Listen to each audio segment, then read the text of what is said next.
அவர் வார்த்தைகளை அடக்கவில்லை என்றால் அவர் ஒரு எதிர்மறை தலைவராகத்தான் இந்தியா கூட்டணியும் சரி திராவிட முன்னேற்ற கழகமும் அவரை எதிர்கொள்ள போகிறது. ஆமா, அவங்க அவங்க கருத்து சொல்லியிருக்காங்க. அவங்க தாத்தா பதவிய, அவங்க அப்பா பதவிய, அவங்க அப்பன் பதவிய அனுபவித்துக் கொண்டிருப்பார். அப்படிதான் பேசுவார். சாதாரண திமுக தொண்டர்கள் இதை கேட்கலாம்ல, இது என்ன உங்க அப்பா வீட்டு கட்சி மட்டுமா, நீங்க அந்த பதவி உங்களுக்கு மட்டும்தானு கேட்கலாமா?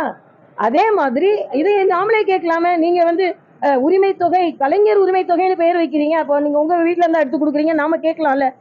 இதேதான் பிரதமர் வீடு கட்டு திட்டம்னு ஒண்ணு கேட்டாங்க. பிரதமர் வீடு கட்டு திட்டம் பிரதமரா காசு கொடுக்குறாங்க அப்படின்னு கேட்டாங்க.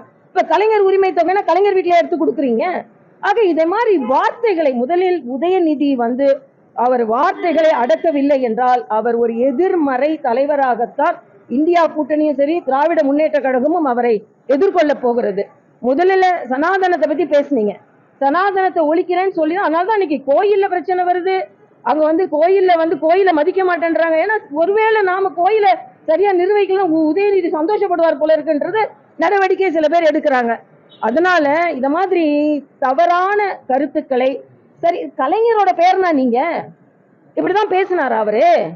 அழகு தமிழில் திட்டுவதாக இருந்தாலும் அழகு தமிழில் பேசுங்க. உங்க அப்பா வீட்டு சொத்து, நான் யாரோட அப்பா வீட்டு சொத்து, நீங்க எதுல ஆட்சி புரிங்கிறீங்க? நீங்க எல்லாம் உழைச்சி பாவம் உழுது அவரு பயிர் செய்து அதுலதான் அவரு சாப்பிடுறாரு. மற்றவங்க எல்லாம் அவங்க அப்பா வீட்டுக்கு சாப்பிட்டுட்டு இருக்காங்க. அதனால அவர் தான் அனுபவிச்சுட்டு இருக்காரு. அவர் தான் இன்னும் எல்லாரும் கேள்வி கேட்கணும்.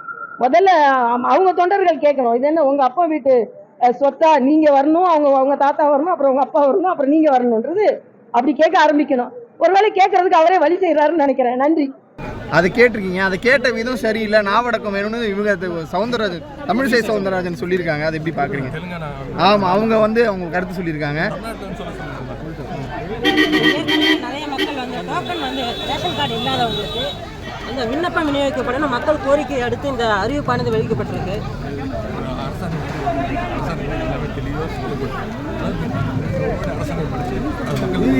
விண்ணப்ப விநியோகம் எப்ப தொடங்கும் அப்படின்னு